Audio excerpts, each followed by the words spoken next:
डिलिव्हरीनंतर 20 वर्षीय महिलेचा मृत्यू. खासगी रुग्णालयात उपचारादरम्यान हृदयविकाराचा झटका. जालना जिल्हा स्त्री रुग्णालयात प्रसूतीनंतर एका 20 वर्षीय महिलेचा मृत्यू झाल्याची घटना समोर आली आहे. मृत महिलेचं नाव कोमल किशोर चव्हाण असे. मिळालेल्या माहितीनुसार संबंधित महिलेला काल सकाळी सुमारे 11 वाजता जिल्हा स्त्री रुग्णालयात दाखल करण्यात आले होते. दुपारी 12 वाजेच्या सुमारास तिची नॉर्मल डिलिव्हरी झाली असून तिला कन्यारत्न प्राप्त झाले होते. प्रसूतीनंतर महिलेचा मोठ्या प्रमाणात रक्तस्राव झाला.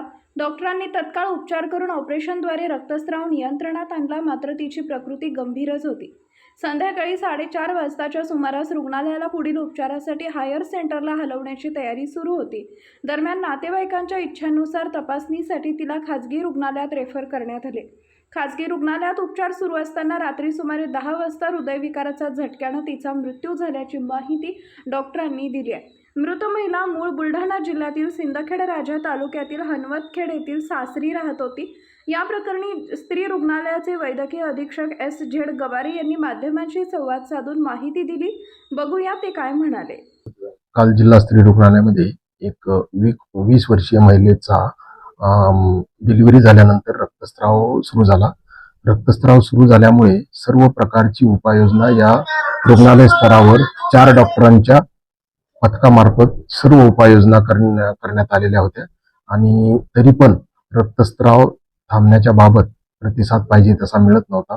त्यामुळे स्त्रीरोग तज्ज्ञांच्या सर्व एक्सपर्टनी महिलेवर रक्तस्राव थांबण्यासाठी ऑपरेशन करण्याचा निर्णय घेतला आणि ऑपरेशन नंतर रक्तस्राव थांबला होता.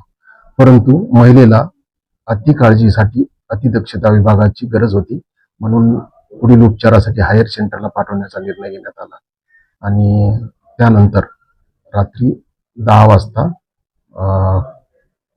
उपचारादरम्यान खाजगी हॉस्पिटल येथे महिलेचा मृत्यू झालेला आहे.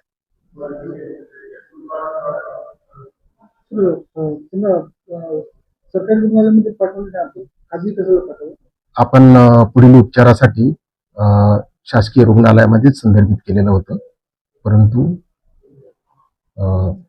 नातेवाईकांच्या इच्छेनुसार आणि तात्काळ उपचार मिळावेत म्हणून खाजगी रुग्णालयामध्ये त्यांनी शिफ्ट केलेलं.